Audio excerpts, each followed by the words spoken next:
an executive in industry, broker and banker on Wall Street.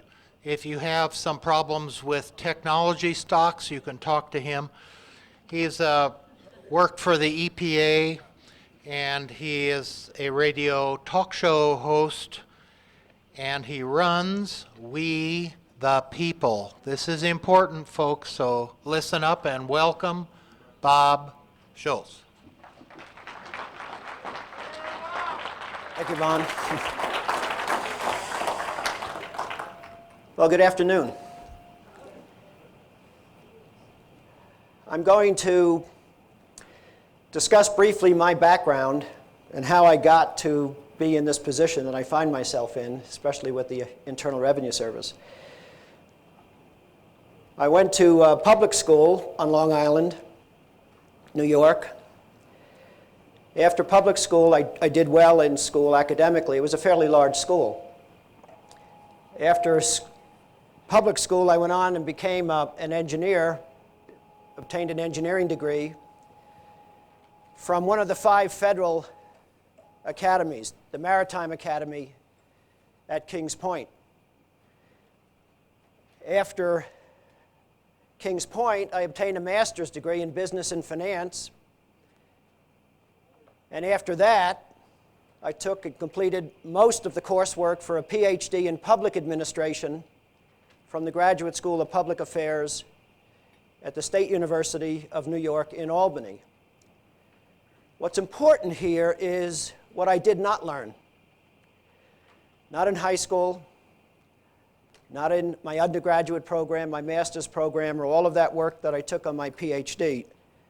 Never was I told that there was a New York State Constitution. It's your state constitutions that govern the behavior of all of your elected and appointed officials in your state, far more so than does the federal Constitution. The federal Constitution hardly ever comes into play in the day-to-day administration of your local and state government. But I was never told, with all of that education, that there was a state constitution. Nor was I ever instructed on the essential principles underlying our system of governance. I went on and became an engineer at GE, had significant positions in government, ran a state office in Connecticut, another one in New York, was a full-time advisor to the administrator of the United States Environmental Protection Agency, an investment banker in public finance with Prudential Bache. All of that education and all of that work experience, I found myself in 1979, 40 years old, having been led to believe that government is always benevolent, it always has the public interest uppermost in its mind, and except for the occasional person who gets caught with his hand in a cookie jar, these are the white hats, these are the good guys. I did everything my government expected of me, everything society would expect of anybody, in terms of educating myself, my career, raising my children properly, 4 of them, volunteered. I was asked to take a leave of absence in 1966 by the Maritime Administrator. All the recent graduates from the Academy were asked to help out in Vietnam, and I volunteered. But in 1979, all of this began to change. I have a small farm on the east side of Lake George in upstate New York. And something was happening in my town and county that caught my attention.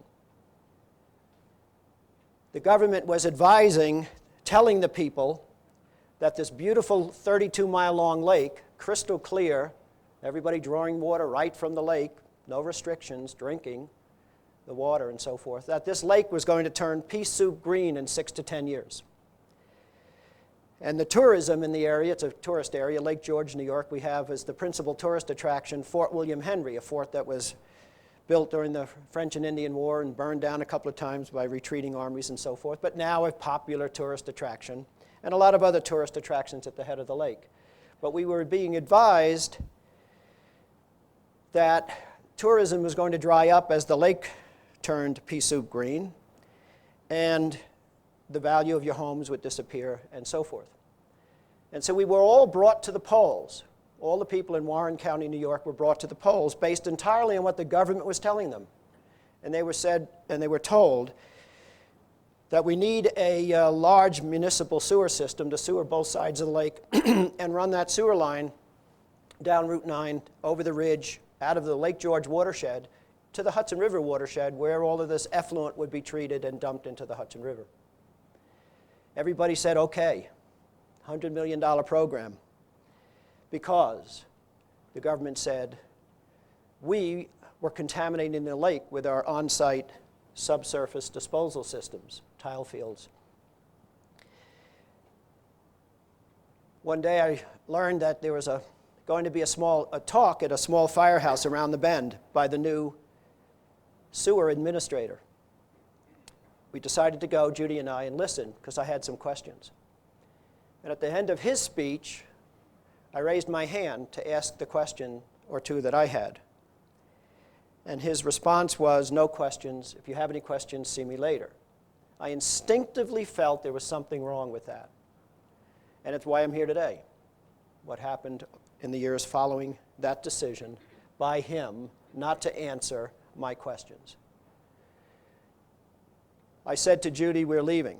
We left, I got home, I got on the phone, I started calling people who were around the area longer than I had been. We had built our home and we were there about 10 years. And we asked, was there any evidence of this pollution? Was anybody getting sick drinking the water? Was there any sign of algae in the water? No, no, no. I looked into it further, and what I discovered was that the people who owned the tourist attractions at the head of the lake wanted casino gambling in Lake George. And there was no way to handle thousands of people in that area without doing something with their wastewater. And so this was what they were going to do. It was expensive. How would they get to pay for it? Well, we'll shut everybody down, hook them to this government system, and they'll pay an annual fee, and that's how we'll pay for it. How are we going to get them to agree to do that? We'll tell them the lake's going to die. You know, that their current system is contaminating the lake. I knew that there was a statute that they were violating. I knew that I had to take them to court. Got an attorney. I had never had an attorney before, never been in a courtroom. He did the legal work, I did the technical work. We submitted the complaint. There was a statute on the books that required government to define problems on big projects like this before they went ahead. Gone were the days when you could just build factories next to rivers and connect the factory to the river. My engineering textbooks taught air was a free good and water was a universal solvent. And they could be used as waste sinks with unlimited capacity to accept these foreign objects. But all of that changed, as you know, with Earth Day. So we had these great laws being passed by states that you have to define these problems, and you have to look at the alternatives and choose an alternative to solve the problem that's going to have the least adverse impact on the environment. A great law. And our government was saying this project would have no adverse impact on the environment. Well, I knew differently. This was my field. And so I sued the government, the town and the county, because they were violating a statute. I still didn't know there was a state constitution. The case was submitted to the, when you sue government in New York, there are 3 court levels that you have to go through. The lowest level is called the State Supreme Court. Then there's an appellate division of the State Supreme Court. And then there's the High Court, the Court of Appeals. And in Warren County, we have one state Supreme Court justice serving the entire county. A powerful position. Everything goes through him. And we filed the case there. He dismissed it out of hand. I began to learn something about our judiciary with that. But we appealed that case to the mid-level court. And they said, Mr. Schultz is right. This project can't go any further until you complete this review. I wasn't happy with that decision. I asked the High Court to hear the case, because I knew that the people should not have been brought to the polls based entirely on what their government was saying when we had a law on the books that required government to answer some questions, and the people had to have that information before they voted. And all of these supervisors at the town and county level should have had that information before they voted to approve and finance the project. That was the intent of the law. So I asked the High Court to hear it, and they agreed. And in 1982, 3 years after we brought the case, they undid the results of the public referendum, saying that people didn't have the information they were supposed to have. And they nullified all the resolutions passed by the town and county boards, because they didn't have this information either. That experience woke me up. Government is not always benevolent. It doesn't always have the public interest uppermost in its mind. It is not above manufacturing a crisis and concocting a solution that is going to benefit a few of them and their friends, but at everybody else's expense. That's what was happening. A couple of years later, a major environmental review compliant with the law was completed. Its conclusion, the last thing you want to do is add sewers around Lake George, because you will exacerbate the one problem it does have, non-point source runoff from dry fall and wet fall. I went back to taking care of my career and raising my children, proceeded to subdivide some of my land a few years later into a small 8-lot subdivision, which required the construction of a road coming off of a town road. And the day the trucks arrived to begin putting the material down to build my road, a government vehicle drove up my driveway, sped up the driveway, I have a long driveway, and came up to the house, threw a piece of paper on opened the screen door to my porch, dropped a piece of paper on the floor, and got back in his car and got off the property. It was a stop work order from the town of Queensbury, the lead defendant in the case that we had won a few years earlier. I knew instinctively what was happening here. Didn't like it, but I knew instinctively what was happening. This was retribution. This was get even time. So I went to the law library to learn about the highway law. They were saying I didn't have a right to tie into this town road. And as engineers do, you start in the beginning. So I studied the highway law from King George on down and learned all about the highway law and how it changed over the years. But I learned what my rights were, and I knew I was in the right. And while I was down there, I decided to see if someone can sue the government without an attorney, because I had spent quite a bit on the attorney in the previous case. And yes, you can. And the forms are there. So we put the papers together and sued the town, and I prevailed. They appealed, and I prevailed again. I won the case. But clearly now I'm learning that government is not what I was led to believe it was.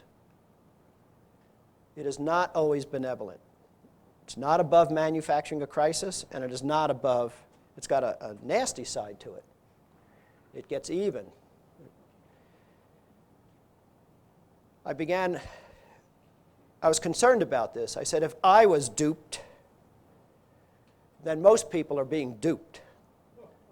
Most people are not aware of what government can do and is doing. I figured we didn't have a monopoly on governmental corruption in my area. I figured this must be going on elsewhere.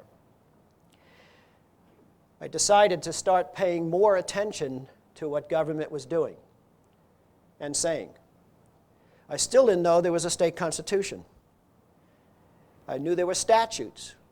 Most people know there are laws. Most people know that there's a legislature that passes the laws. So I started scrutinizing governmental behavior in my town and in the surrounding counties, getting other people interested in doing the same thing, scrutinizing governmental behavior and comparing it to the law, not the Constitution of the state of New York, but to the statutes. And then wherever we saw them doing something that the law said they shouldn't be doing, we started drawing up the papers and suing them, bringing them into court. In 1990, another major milestone in my life, I received at home a letter with a pamphlet. The letter was from the governor. The envelope was addressed to occupant. And homes around the state were getting this letter and this pamphlet. On the ballot, statewide ballot that November, was a proposition. The state government was asking the people to approve allowing them to borrow allowing the government to borrow $1.9 billion for various environmental programs. I opened up the envelope in the kitchen and started reading it. I said to Judy, there's something wrong with this. See, if I hadn't had this prior experience of learning of the critical analytical thinking when it comes to governmental behavior, if I had not had that few years of experience, I would have said, there's my government worrying about the environment and us and our relationship with the environment. This is probably a good thing, and I would have voted for the proposition. But instead, without taking any position on the issue, the underlying issue, money for environmental programs, instead I said to Judy, there's something wrong with this. Government is using my money to tell me how to vote. This letter and pamphlet was very persuasive. It had a quote, for instance, from the governor saying, a vote for this proposition would be the ultimate selfless act. That's not my idea of the ultimate selfless act, but nonetheless. And the language throughout this letter and pamphlet was clearly designed to entice a yes vote. So I said to Judy, I don't know, there's something wrong with this, using public funds, to sway the results of an election. They do that in dictatorships, South America. They shouldn't be doing it here. So I went back to the law library, and I was rummaging around the statutes to see what law might enable. I mean, I had learned by now that unlike you and I can do anything we want to do unless there's a law that says we can't. But government, on the other hand, can only do what the law specifically authorizes it to do. If it's not written down and it's not authorized, they can't do it. So there I am rummaging around the state statutes looking for the law that authorizes this. And I came across a decision by a state Supreme Court justice in Manhattan. And in his decision, he referred to the New York State Constitution. And I said, what's that?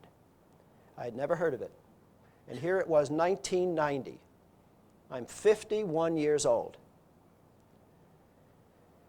So I found the copy of the state constitution, started looking through it, and I said, wow. Started studying it. This is a rule book, the set of principles to govern the government. It's the ultimate rule book in this state. All the statutes passed by the legislature, none of them can be repugnant to any provision of this document. If it is, we don't have to obey the law. It's abrogated. It's null and void. The legislature cannot violate the will of the people. This state constitution is the will of the people. No word finds its way into the state constitution or out of that constitution unless it's approved by a majority vote of the people. This document stands between us and tyranny and despotism. Wow. I felt empowered. And I also found a provision in the Constitution that said, in the state finances article, I'm sure in your Constitution you'll find similar language, it says, no public funds can be used in aid of a private undertaking. That's the closest I could come to a prohibition or a restriction. I didn't find any enablement. But the closest I could come to a prohibition or a restriction was this language. So I wondered, is this proposition going on the ballot, is this a private matter or is it a public matter? It sure looks like a public matter. Gee, the legislature is responsible for putting it on the ballot. The governor's supporting it. It's on the ballot. It's a vote. That's part of a public process. But is it a public or is it a private matter? So I turned my attention to that set of books in the library called the New York Jurisprudence, and that set of books called American Jurisprudence. This is what the law is based on court decisions. This is what the law is on any subject. I mean, you want to know what the courts and what the law is on some subject, any subject, you go to American or New York Jurisprudence in New York. You probably got Colorado jurisprudence here.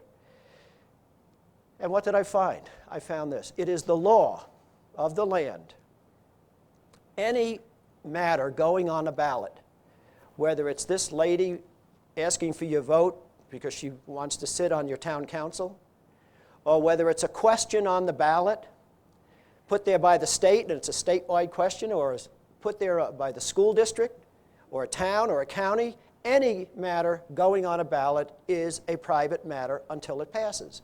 Only when it passes have the people given up a little bit of their power and enabled, whatever it is that the candidate or the state is seeking. So it's a private matter. Well, I said, bingo. The Constitution of the state of New York says no public funds can be used in aid of a private undertaking. This is a private undertaking. So I fashioned the papers and went to court and prevailed. And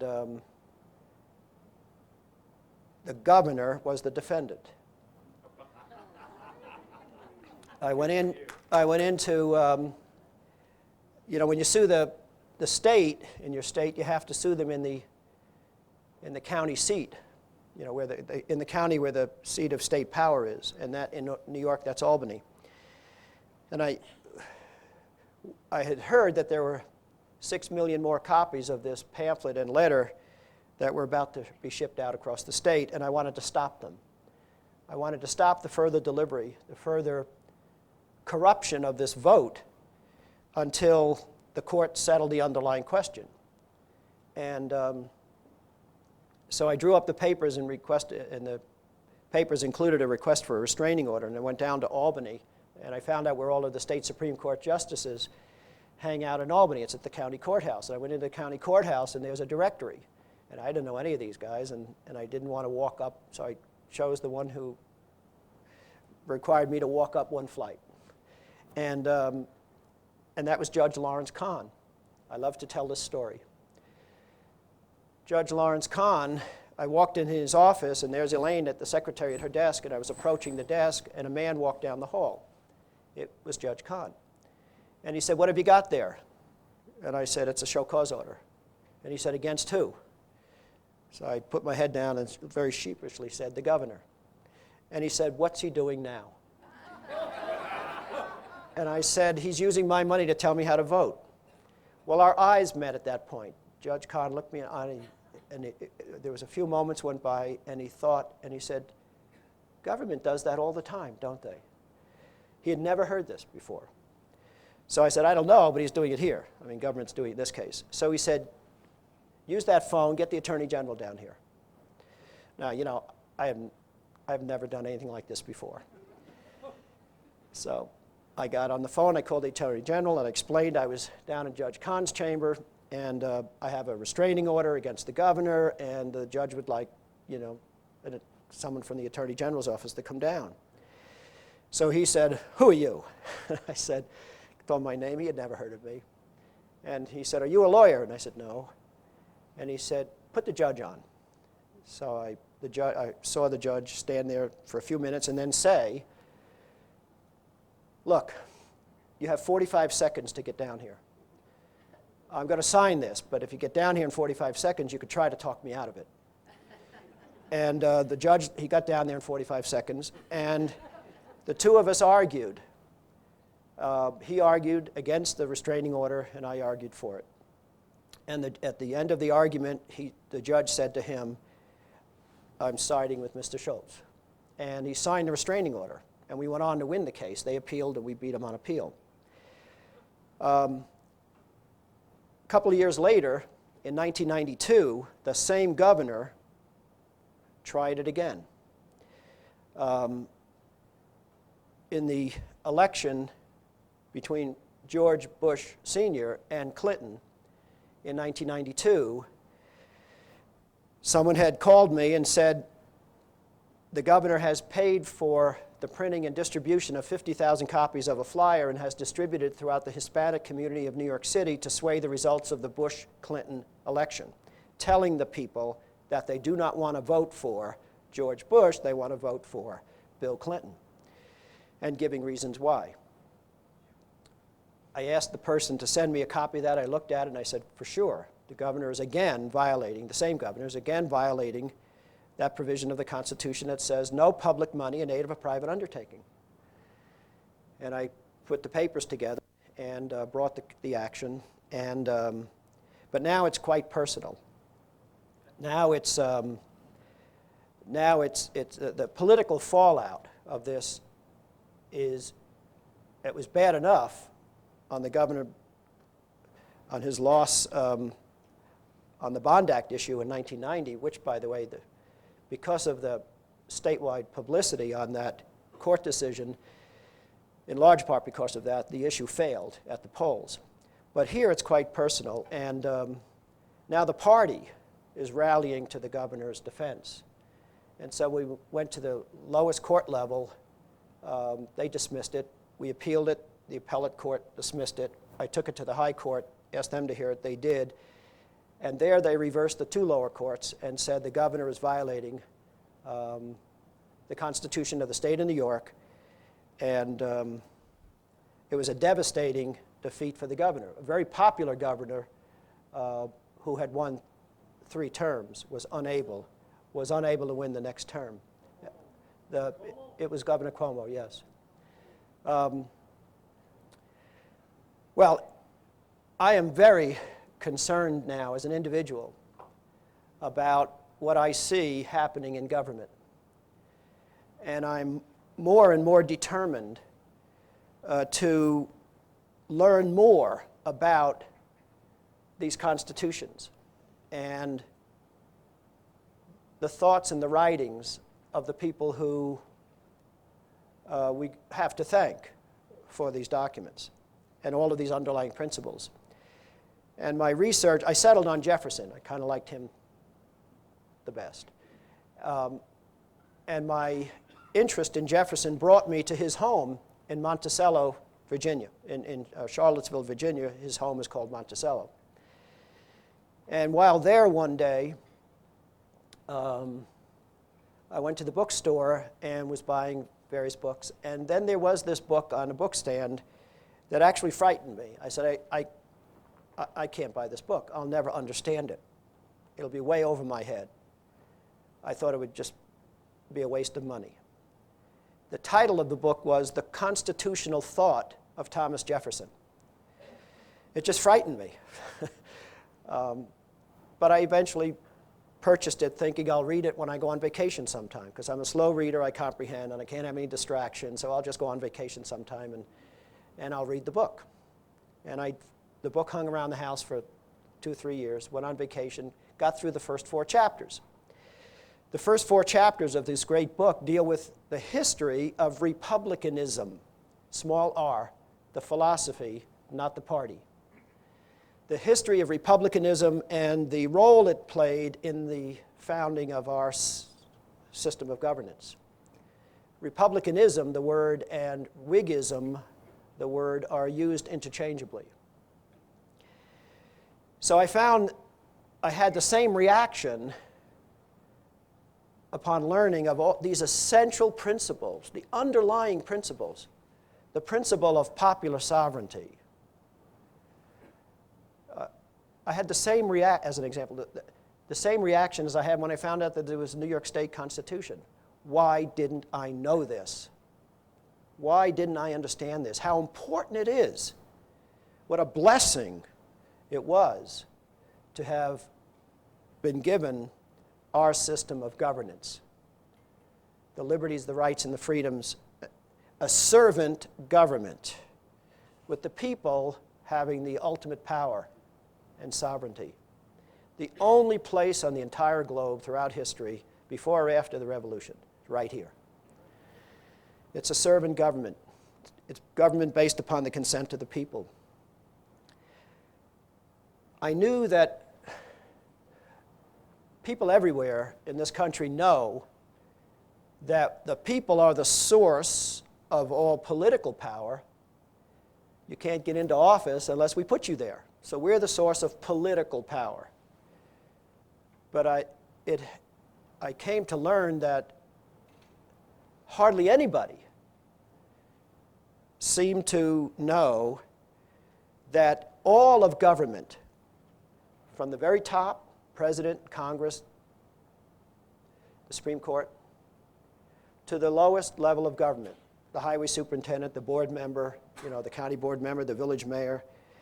All of government is limited by written constitutions. And just how important these documents are, that we, just because we're alive, no other reason than because we are alive, we have unalienable rights that are endowed by the Creator. Nature's God, divine providence, unalienable rights, rights that cannot be infringed, cannot be taken away from us. Didn't come from the state, they can't be taken away. Rights that, some of which you know about, some of which a lot of people don't know about, because they've never been taught. I never was. For instance, how many of you know that you have an unalienable right to freedom from a government that applies the armed forces of the United States in hostilities overseas without a declaration of war? That's an unalienable right. But yet it's happening all the time. We haven't declared war since World War II. We have bombed a couple dozen countries in the last 15, 20 years. We're making a lot of people mad at us because our government is not following the rule book. How many of you know that you have an unalienable right to freedom from a government that taxes you without authority? Taxes that imposes an income tax, as an example, that taxes your labor. There are many, many, many unalienable rights. You know about the popular ones that are talked about a lot.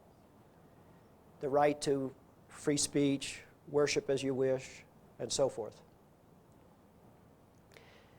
How many of you know you have an unalienable right to petition the government for a redress of grievances? Redress, meaning to petition the government for a remedy of grievances, and that government has an obligation to respond to your petition. And I can go on. There's a long, long list of unalienable rights that people don't know they have. And if you don't know you have them, how can you defend them? The Constitution, this is a copy, it sits there. It sits on the shelf. It doesn't defend itself. That's our job. That's the people's job. But they have to know what their rights are before they can defend against infringements.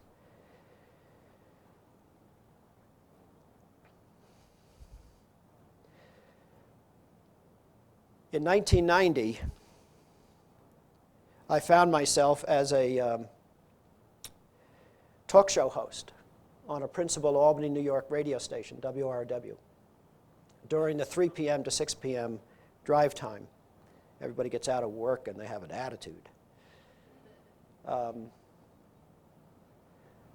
by then, I had also been very active. I had about 20 years under my belt of closely evaluating governmental behavior and comparing that behavior now with the requirements of the Constitution. And wherever I saw a conflict or an impropriety, I unhesitatingly confronted it, because that's our responsibility as citizens of this country. You don't say, oh, well, that's government. You know, we've had corruption forever. You can't fight City Hall. Let George do it. I learned the importance that these documents, what they are, they stand between us and total tyranny and despotism. These documents and these underlying principles are all the Founding Fathers left us. Tell me something else they left us. There isn't anything else. It's designed, these documents are designed to keep government under our control. But we find government violating, stepping outside the boundaries drawn around their power by us through these documents regularly, routinely, at every level. From personal experience, I can tell you. By 1999, there were 114 reported decisions in cases I had brought. I've won a lot of high-profile, significant cases in New York. I'm well known in the legal and judicial circles. But by 1999, I was doing the radio show, and I read an email. I learned that there was an IRS agent, a special agent from the Criminal Investigation Division. You know, these are the guys with guns and badges and bulletproof vests and cars with all the bells and whistles on them, that he had been forced to resign because after 2 years of work on his part, he submitted a report to his superiors. He didn't utter a word publicly. He submitted a report to his superiors in which he said, I'd like some answers. Based on some work I've been doing, it looks to me like, he said, the IRS, the agency I work for, does not have the legal authority to force employers to withhold this tax from the paychecks of their employees, nor do they have the legal authority, nor do we have the legal authority to force people to file a tax return and to pay this tax. Joe Bannister submitted a 95-page research report to his superiors asking for answers. He did so on February 10th, 1999. 1 week later, a memorandum was issued asking him to resign. No answers, just resign. He did. Joe Bannister was in his early 30s, maybe 31. He had had 5 years as a CPA with one of the major accounting firms, not one that you're reading about these days. And he decided he wanted to join either the FBI or the IRS. The FBI had a hiring freeze on. He applied to the IRS and was chosen. His application was accepted. So he had about 5 years under his belt with the Internal Revenue Service. He was out in his car one day listening to talk radio in the Bay Area of San Francisco, listening to Jeff Metcalf, a talk show host that he had a lot of respect for. The talk show host was interviewing a woman, and the woman was saying things like, there's no law that requires people to file and pay the income tax. That the 16th Amendment, the so-called income tax amendment that the government uses cites as its authority to impose the tax, did not come close to being ratified by 3/4 of the state legislatures as the Constitution requires. And she was saying, when people file a tax return, they voluntarily waive their Fifth Amendment right not to be a witness against themselves because these tax returns are routinely used in criminal proceedings against the filers. So people routinely, voluntarily, unknowingly, but voluntarily waive their Fifth Amendment rights. Joe Bannister couldn't believe this. He started looking into it because he's enforcing, at the point of a gun, he's enforcing the Internal Revenue Code. So his work led him to conclude that she was right. And so he put his report together and they asked him to resign. Well, when I saw that, I instinctively felt there's something wrong with this. Answer the guy's questions. Answer his questions. I mean, I had enough experience with trying to get questions from government and government not answering. They are a servant government. And we have a rule book. They are enabled, but they're also heavily restricted and prohibited. So I had the producer track Joe down. I talked to him at home just to find out if he had his head screwed on right and so forth. And he did. He said he put his research report, he took out a page on the World Wide Web. Anybody could read his report. I read it. It was a pretty decent research report. Certainly raised some legitimate questions. I had him on the air. We interviewed him. That led me to a fellow named Bill Benson. Joe did. Bill Benson is the fellow who has done the research that has shown that the income tax amendment did not come close to being ratified by 3/4 of the state legislatures at the turn of the century. And that Philander Knox, the Secretary of State at the time, committed fraud. He fraudulently declared that it had been ratified. And then I had Bill Benson on the air. We talked with him. And they pointed me to yet another prominent figure from right here in Denver, a fellow named Bill Conklin. Bill Conklin had a master's degree in communication, teaching at the college level. Bill Conklin was out jogging one day when he was running past his neighbor's house, and his neighbor was set up in his driveway with a table and some literature railing against the IRS. Bill stopped to talk with his neighbor. The neighbor said, how come people have to submit this 1040 form with all this information on it? Don't we have a right to privacy? How could they force us to do this? And he said, and how come I have to submit this form and file this return and waive my Fifth Amendment right not to be a witness against myself? Not that I've done anything wrong, it's just the principle of the thing. So Bill Conklin put his mind to work, and he came up with a very clever approach to try to get to the bottom of that question. He sent in his next 1040 tax return. He didn't sign it. He filled it out as he would normally have done, but he didn't sign it. And he sent an IRS a power of attorney. And he said, you have the power to sign this form for me if I'm not waiving my Fifth Amendment right not to be a witness against myself. Well, he got from the IRS that what people get often when the IRS gets things like this, they call it a frivolous return and they penalize you $500. So Bill expected, he had done his homework, he expected he might get this. But now he had something he could take to court. He had a decision from an agency. And he went to court and he framed the question beautifully, and the courts had a lot of trouble answering the question. It took them a long time. It took them years and years. Finally, the 10th Circuit here issued the decision. And the decision is quoted in one of these ads. The decision was, no, you're not waiving your Fifth Amendment right not to be a witness against yourself when you fill out a tax return, because the Fifth Amendment only applies to compelled testimony. Now that's interesting. This is voluntary. The Court of Appeals, in effect, is saying filing a tax return is voluntary. It's not compelled. Fifth Amendment doesn't apply.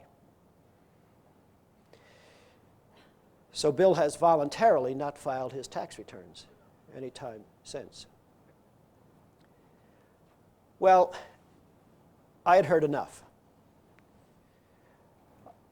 I asked myself, what does a free person do? What does a free people do when they're faced with a government that is apparently operating outside the bounds that we've drawn around its power, in this case its taxing power?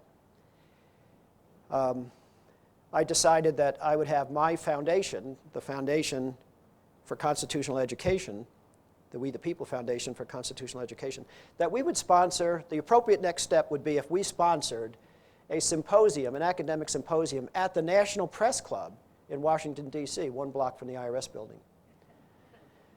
And we would fly in these tax law researchers, Joe Bannister, Bill Benson, Bill Conklin, and Larry Becraft, a constitutional attorney that we had come to know from Huntsville, Alabama.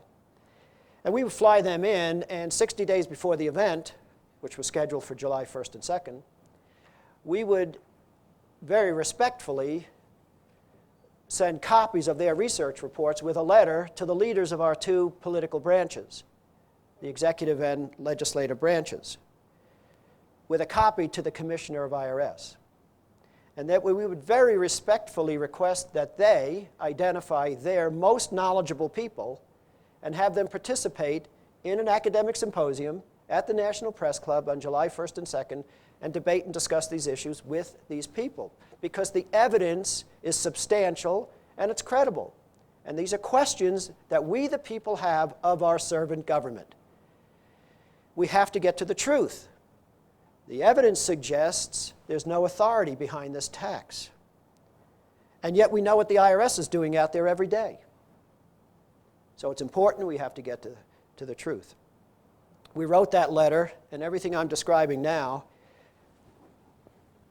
the hard copy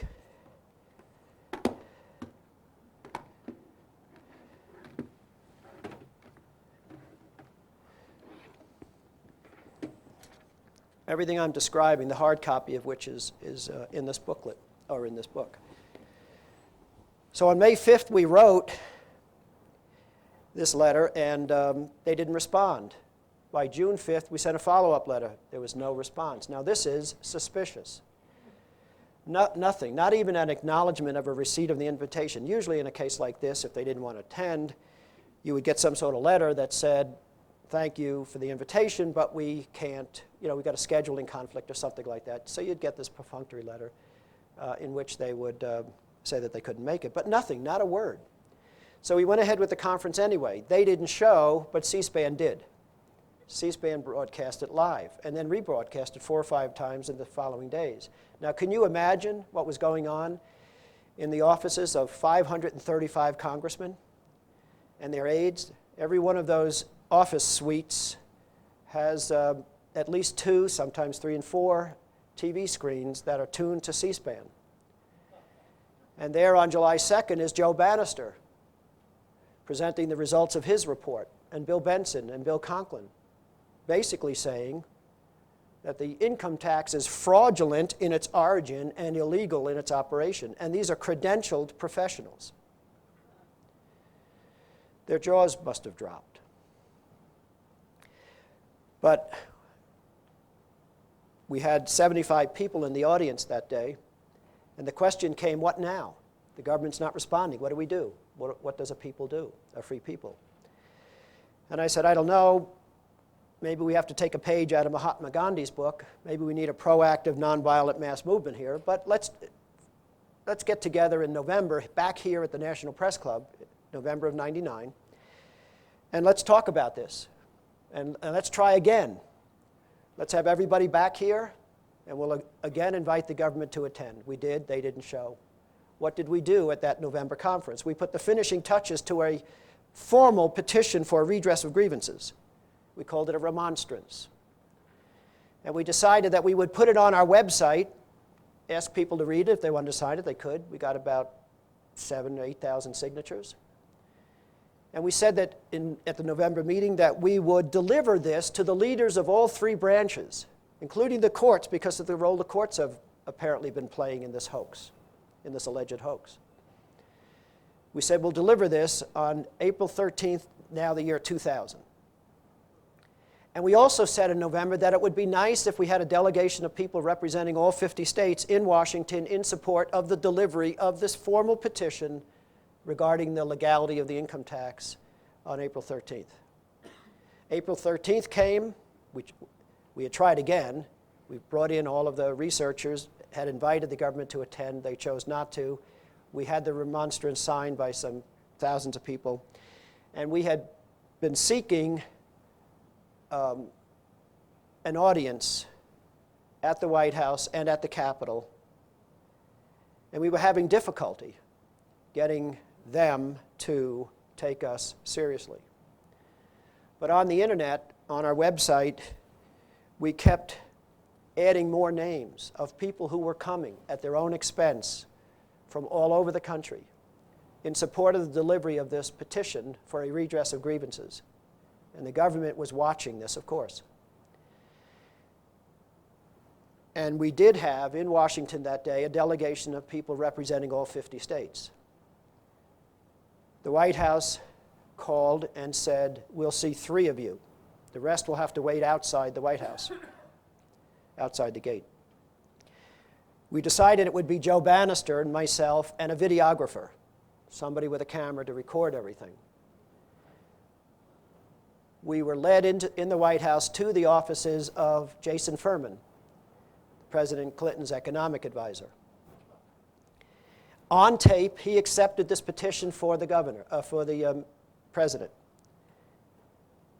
On tape, we said, we would like to try again to bring the 2 sides together, to have the government address the evidence and answer the questions that the people have.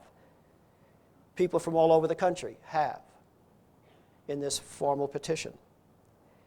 So we said we'd like to do this in June. This was April 2000. We'd like to do this in June of 2000. On tape, he promised the executive branch would participate, the Internal Revenue Service and the Department of Justice. We were thrilled. We walked out, walking down the hall, and Joe Bannister said, "I think we've hit a home run." I said, "I think so." The entire delegation then walked the 2 miles up to the Capitol, where we met with Dennis Hastert, the Speaker Hastert's policy director, a guy named Dr. William Ketzel. Same results. They'll participate. He accepted it on tape for the Speaker. We then went around to the Senate side of the Capitol and met with, in Senator Lott's office. He was there very briefly, but we met with Keith Hennessy, his policy director, who accepted on tape the petition for Senator Lott and promised to have the experts at the Senate Finance Committee review things and promised to participate in the June conference. We were thrilled.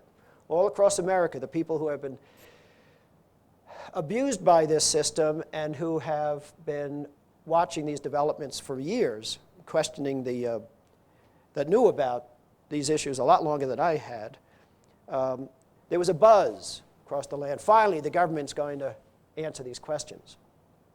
But on June 2nd, before the June 29th scheduled conference, I called the White House and spoke to Jason Furman, and he said, quote, "The legality of the income tax is not a high priority matter for the White House, and we will not be participating in any conference on the subject." I said, "You mean to tell me that if it's illegal, that's okay?" He said, "We will not be participating in any conference." We decided to run an ad, a centerfold ad, in the Washington Times, the National Weekly Edition. This ad was run about 10 days before the conference. It says, "Dear government, why won't you answer the questions?" And it goes through our attempts, what the key questions are, the key legal questions regarding the income tax, our attempts to get some answers. It quotes Jason Furman's quote that it's not a high priority matter for the government.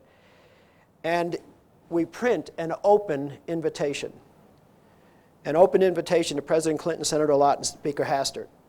Notwithstanding what Mr. Jason Furman of the White House had to say, the matter of the constitutionality of the income tax and the legality of the operations of the income tax system is of the utmost importance and cannot be long tolerated if Americans are to remain free. The evidence we have provided you is compelling. We are returning to Washington a fourth time on June 29th to discuss the remedies to this problem. Once again, we respectfully request your participation or that of anyone in government to argue against the conclusions of Bill Benson, Joe Bannister, Larry Breecraft, and Bill Conklin, and in opposition to the 3 propositions which we had formulated. We put that, they did not respond at all. We went ahead with the June 29th conference. We decided, we decided on some speakers for that conference.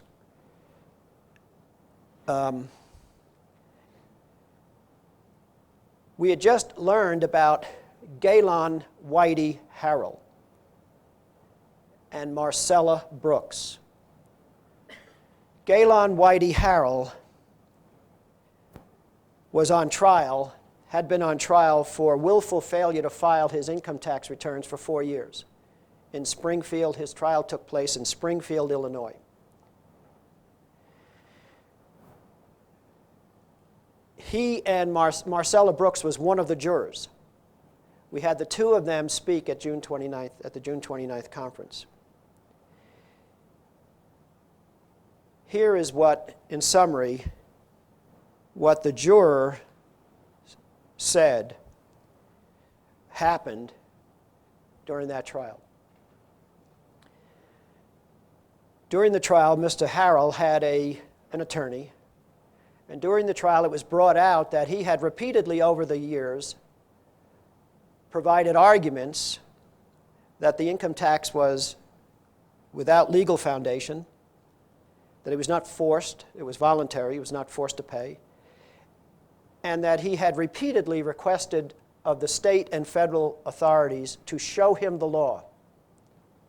Where is the law that requires me to file and pay In the Internal Revenue Code, it's just not there, he said. But show me. And so the trial, all of this was brought out during the trial.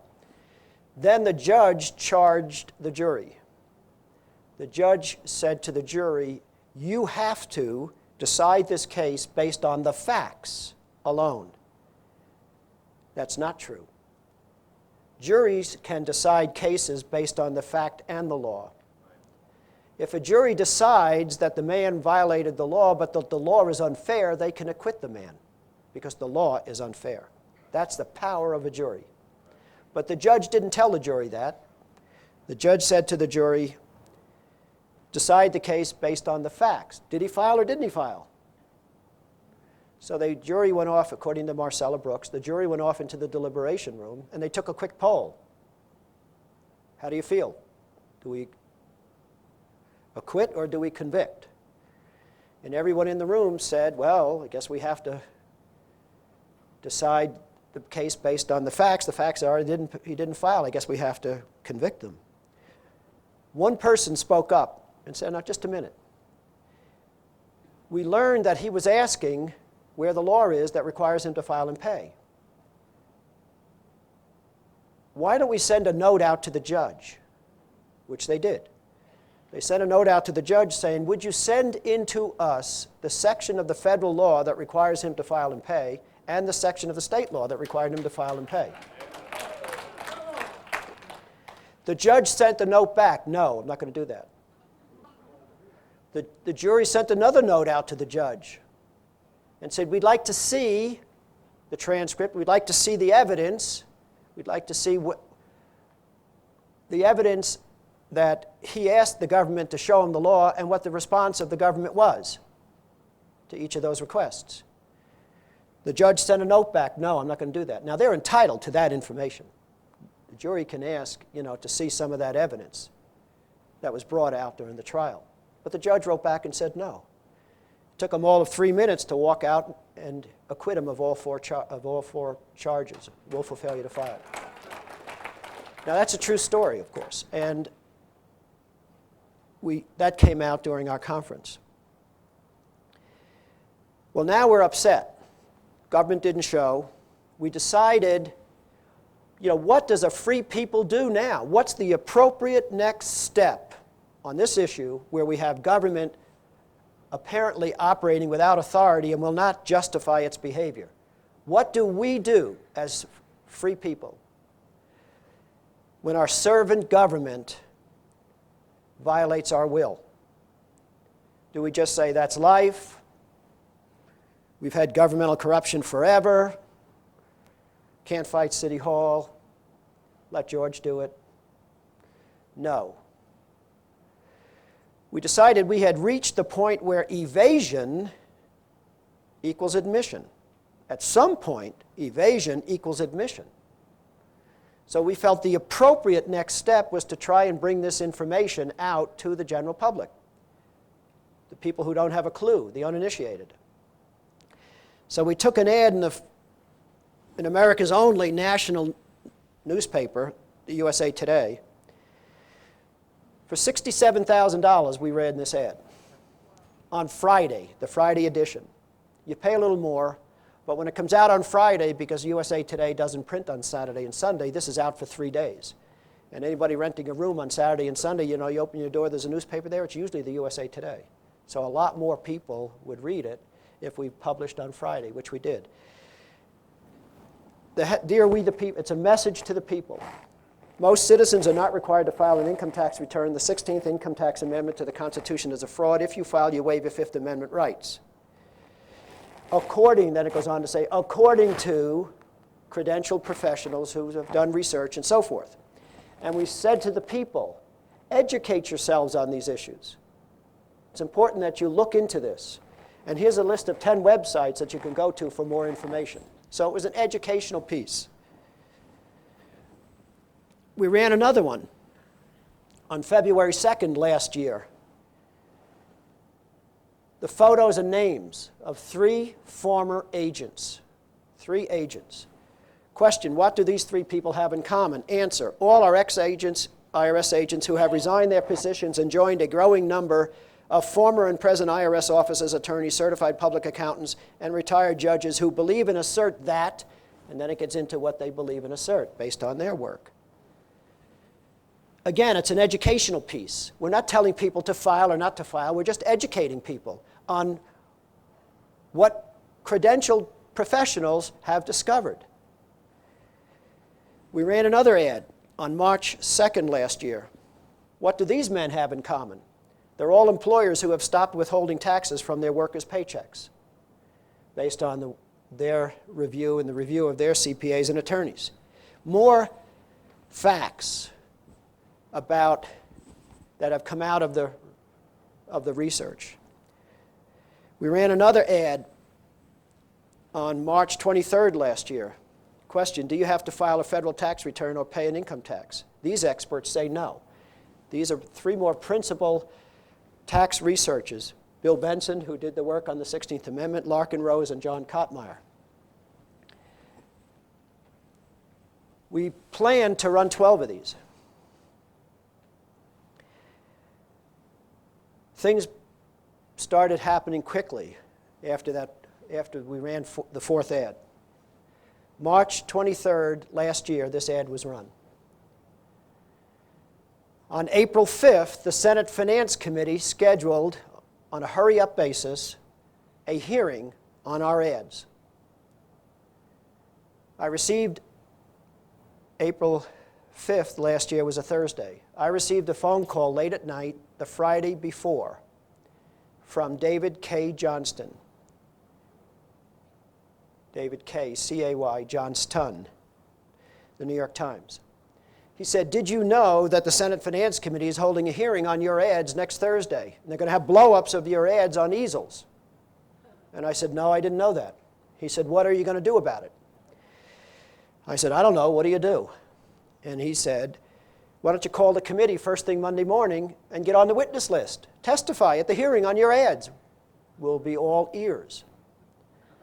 I called the committee first thing Monday morning. Said, I identified myself as the chairman of the foundation that has run these ads. You're holding a hearing. I'd like to testify on our ads. They said, put your request in writing and fax it down, which I did. Late that day, Monday, I received a letter, typed letter, signed by Senator Charles Grassley, chairman of the Senate Finance Committee.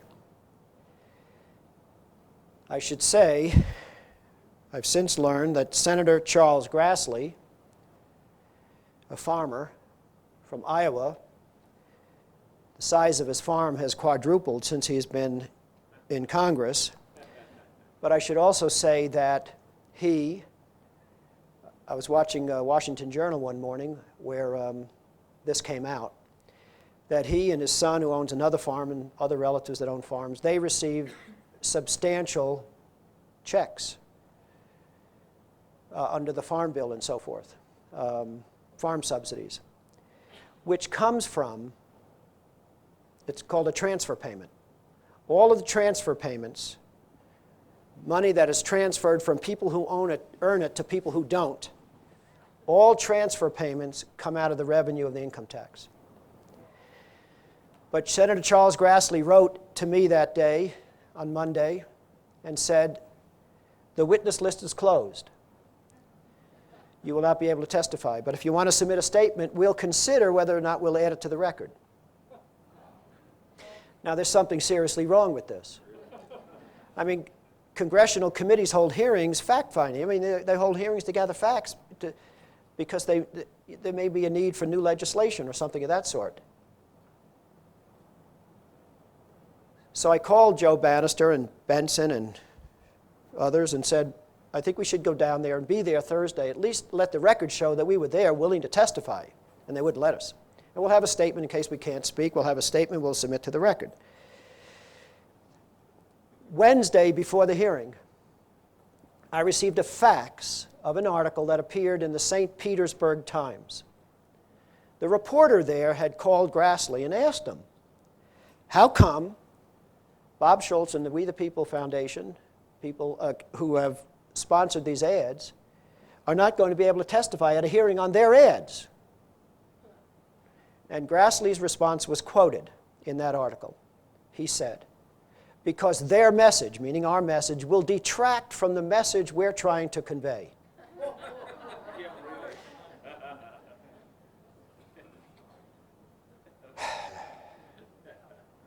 What was the message they were trying to convey? We were there. We were not allowed to speak. We submitted a statement. They did not add it to the record. Our ads were blown up and on easels. There were the senators, and there was Commissioner Charles Rosati, the IRS commissioner, as a witness, and other witnesses. But for them and the 5 of us, the rest of the room was full of reporters. The government had summoned the press. They put out a press release. And there was all the press. The Washington Post, the New York Times, they're all there. And what was the message that was being conveyed through the media to all of us who read the papers the next day? Anybody who questions the validity of the nation's tax laws has to be dealt with swiftly and harshly. There was open discussion between the senators and the witnesses. It's all in the transcript. The transcript's available online. About the need for what they called a federal SWAT team to be on the lookout for these websites that are appearing that are discussing this stuff, so as soon as we see them, we can move in and shut them down. Now, I'm watching, listening to this, but I'm watching the reporters. I'm expecting all of them to get up and walk out.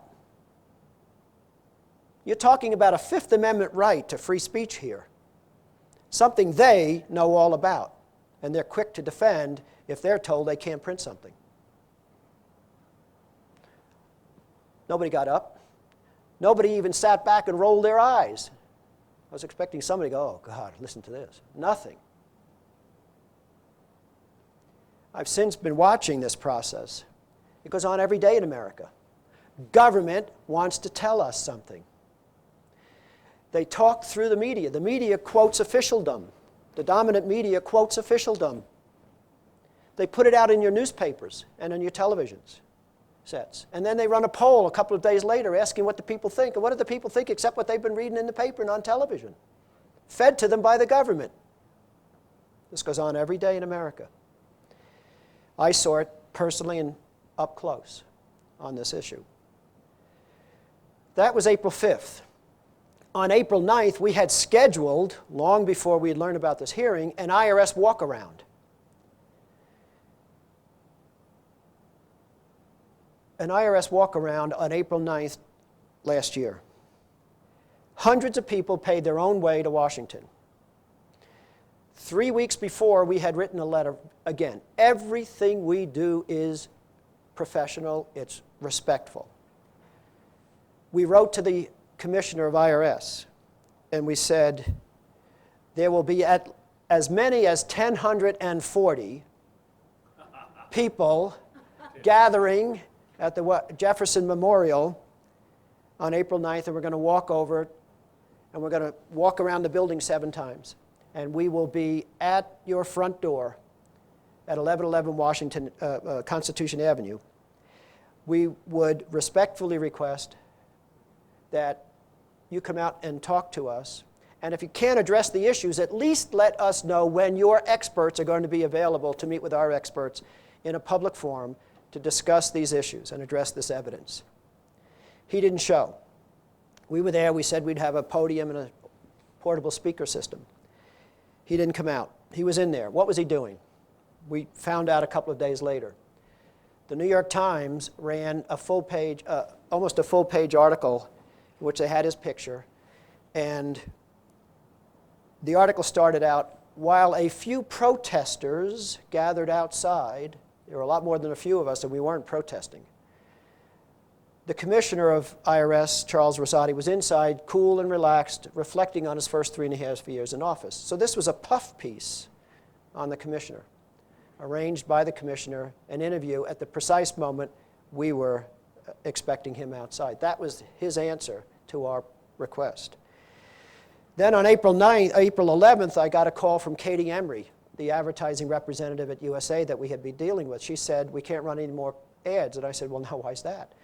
And she said, because our legal department was talking to the IRS, was talking to the tax people. And I said, you mean the IRS? She said, yes. And I said, and? And she said, you know, our legal people in the IRS say you're advocating with these ads that people break the law. And I said, that's interesting. What is the law? Maybe your legal department can do what the federal what we've been unable to do, get the government to do. Address the evidence and answer the questions. Show us the law. Show us the legal authority, constitutional and statutory authority behind the income tax. I said to her, why don't I come down and talk to your legal department? She was not young and naive. She said, great idea, I'll set it up. I went down and they wouldn't see me. That was April 11th. At this point, we had tried everything. Symposiums, petition, formal petition, ads, you know, full-page messages. On June 11th, I wrote to the people I had been writing to, and I said that on July 1st, because of this, because of the importance, because of our inalienable rights and the importance that I place on defending these rights, beginning on July 1st, I'm not going to eat again until either I die or the government agrees to send its experts to meet with these experts from the tax honesty movement and answer these questions and address the evidence. On July 1st, I hadn't heard back. On July 1st, I wrote a letter again saying, I'm sorry, but I'm beginning this fast today. And I was down there. We had a permit to park a van and a sign and so forth on the corner of 14th Street and Constitution Avenue. We had sent out a flyer to all the talk show hosts in America. They were all interested in this. I found myself doing wall-to-wall interviews, basically telling the people in the audience to call the White House. Here's the number. Fax them. Here's the number. Tell the White House to answer the questions. Don't let the guy die. It worked. On July 18th, 18 days into the fast, Lawrence Lindsay wrote and delivered a letter to me. Lawrence Lindsay was on the board of Enron. He joined President Bush as the assistant to the president for economic policy, one of the 5 most powerful men in the administration with an office in the White House, in the West Wing. And he wrote and said, I have reviewed all of your documents. You will receive a substantive answer from the IRS, and I will get a copy of that. And I would be remiss if I didn't ask you to end your hunger fast. The next day, the commissioner called and agreed that they would send their experts to meet in a public recorded forum to address the evidence. Prior to this, my congressman was trying to talk to him. Prior to this, their position was, listen, Bob can come in and meet with our chief counsel, and he can come in alone, and there'd be no record of the meeting. It will not be recorded. I wasn't interested in that. But here he was calling and agreeing. And then that afternoon, Ashcroft's office called. And they said, we agree. The next day, it was put in writing. The date was set for September 25th and 26th. We said it would take 2 days. We had so many questions. On September 12th, I wrote and asked for that the date be rescheduled. The date was reset for February 27th and 28th. They reneged. We went ahead with the conference anyway. We put under oath during 2 days.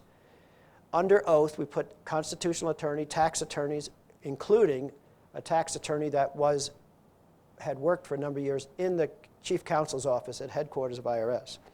We also put under oath CPAs and a forensic accountant and 3 former agents and 2 of the principal tax law researchers. And over 14 days, under oath, they answered 459 questions. We had 73 more to ask, but we ran out of time. And the record of that hearing, we've put together on a set of 4 CD-ROMs. On these 4 CD-ROMs is a full video record of that hearing. You could watch the hearing, you could stop it, the thousands of pages of documents in support of their answers. They gave citations to court decisions and copies of the code and congressional reports and so forth. Copies of that evidence are embedded in these CD-ROMs, as well as a 615-page certified transcript of the 2-day hearing by a certified court reporter. It's on 4 CD-ROMs. I knew where I was going with this evidence and their evasion. And I figured I knew where a lot of other people were going to end up. But I knew we had to take one more step before the people acted. And so on April 15th this year, hundreds of people from all over the country gathered in Washington at their own expense. We had 3,300 constituent letters prepared. A constituent letter is a letter from me to my congressman. We had 3,300 letters, constituent letters, to be delivered to all 535 congressmen.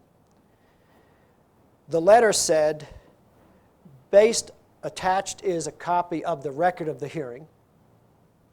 Based on this evidence and the chronology of evasion, government's unwillingness to answer the questions, we ask you to do one of two things and let us know by June 1st, in 6 weeks, which of these two things you're going to do.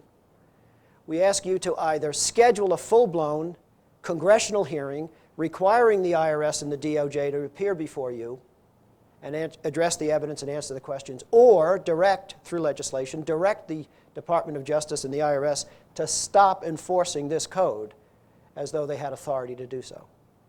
Stop forcing employers to withhold. Stop forcing individual citizens to file and pay.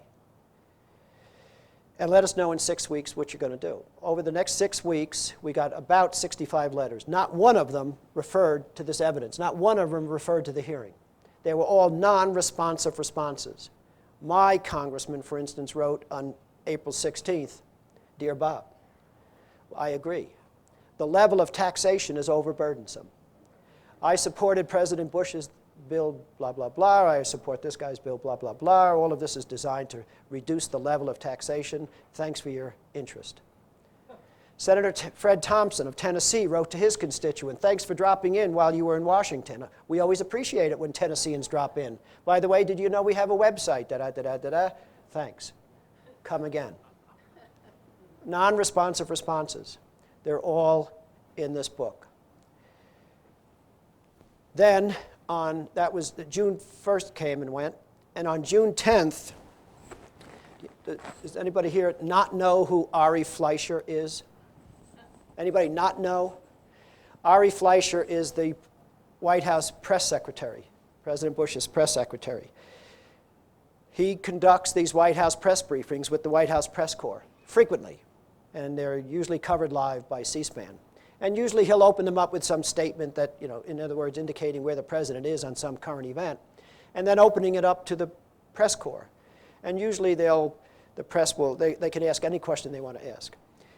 On June 10th this year, at the White House press briefing, Ari Fleischer called on a reporter. The reporter said, "Last July, Robert Schultz of We the People began a hunger strike to petition the government for a redress of grievances with the IRS. When this got national media coverage, both the Justice Department and the IRS promised to meet with Schultz and his advisors and hold open meetings, which promises they have refused to keep since 9/11. And my question is, will the president direct them to keep that promise or not?" Ari Fleischer said, "Lester," which was his name, "Lester, I'm not familiar with the specific case, and these questions are decided by the people involved." Now, that's a lie. He was familiar with the specific case. The White House was deluged during the hunger fast, was deluged with calls and faxes. That could not happen unless the press secretary knew about it. Lawrence Lindsay wrote me a letter on July 18th last year. That could not happen unless the press secretary knew about it. So he said it's left up to the parties involved. Well, that means me and the IRS. So on June 17th, on June 17th, I wrote this 18-page letter to the IRS. It's addressed to the commissioner, and it's also addressed to my regional IRS processing center. And it's sent registered, certified mail, return receipt requested. The very first sentence says, "I respectfully request that this statement, together with its attachments, be included in and made a part of my individual file at the Internal Revenue Service." This is a copy of what went with that book, with the letter. What did the letter say? It said, "After 47 years of filing a tax return, I started filing 1040 forms as a sophomore in high school. After 47 years of filing a tax return, I'm not going to do that anymore because I know what my rights are. All the evidence suggests it's unconstitutional and the government won't answer the questions. We've given the government all of these opportunities to respond. No answers, no taxes. And I said, I'm going to also do something I've never done before, which is I'm going to engage in civil action. I'm going to meet force with force. I know the force that the IRS uses every day against people.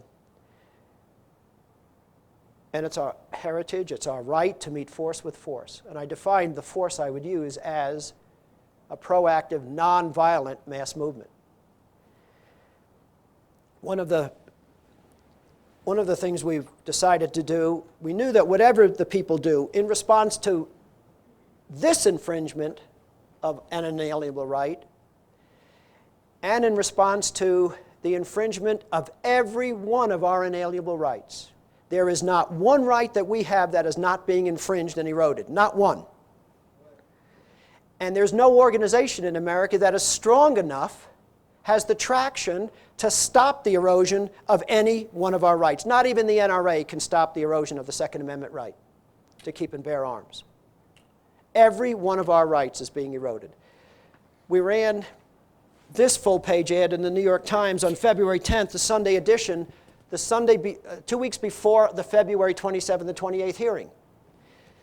There's the seal of the Justice Department, and there's the seal of the Treasury. It goes through the chronology of everything we've done. And it's pleading with the government to attend that hearing. But it asks the people, as part of this ad, we say, is Alan Dershowitz correct?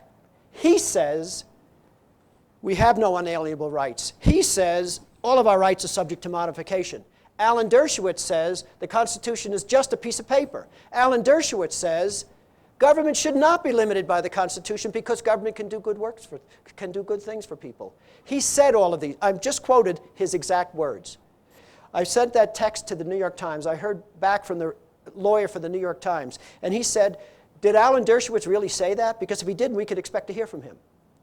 And I said, he said it. He said, can you prove it? I said, yes. He said, where did he say it? He said it in a debate with Alan Keyes at Franklin and Marshall University in October of 2000, covered live by C-SPAN.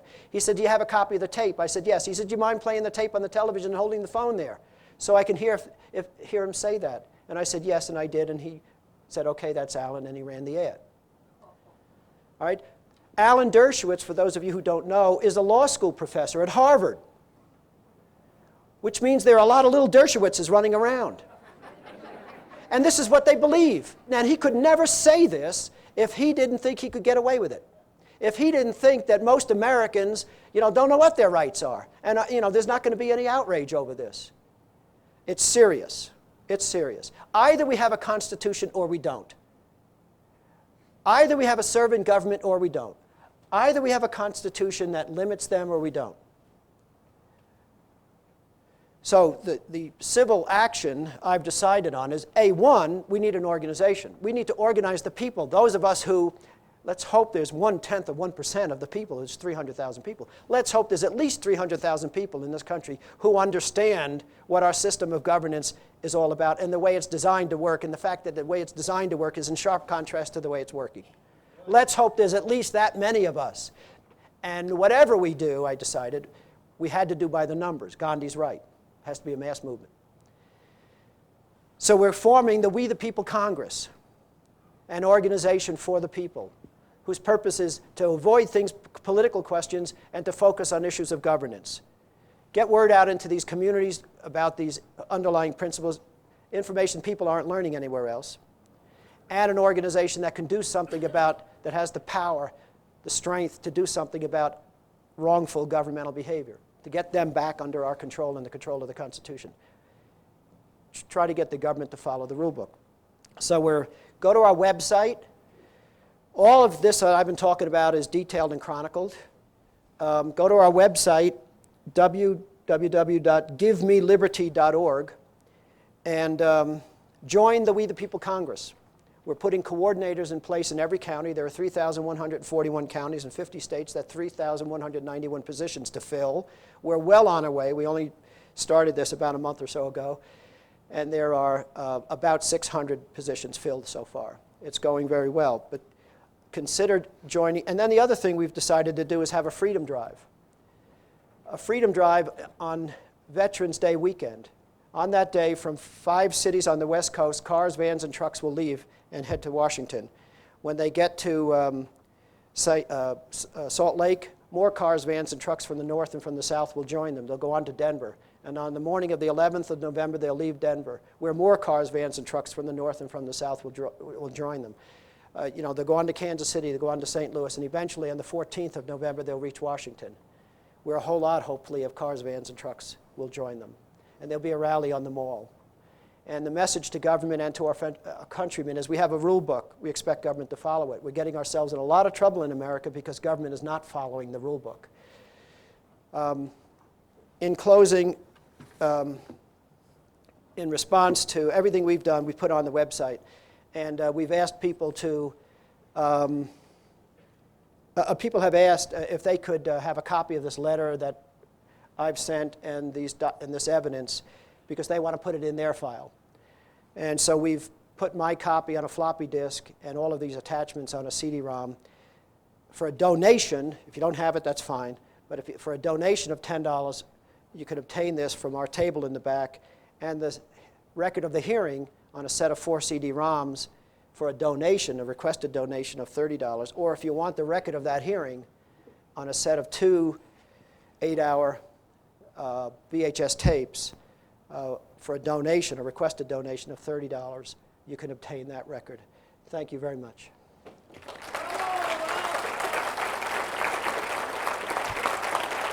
Take questions. Yeah, you have time?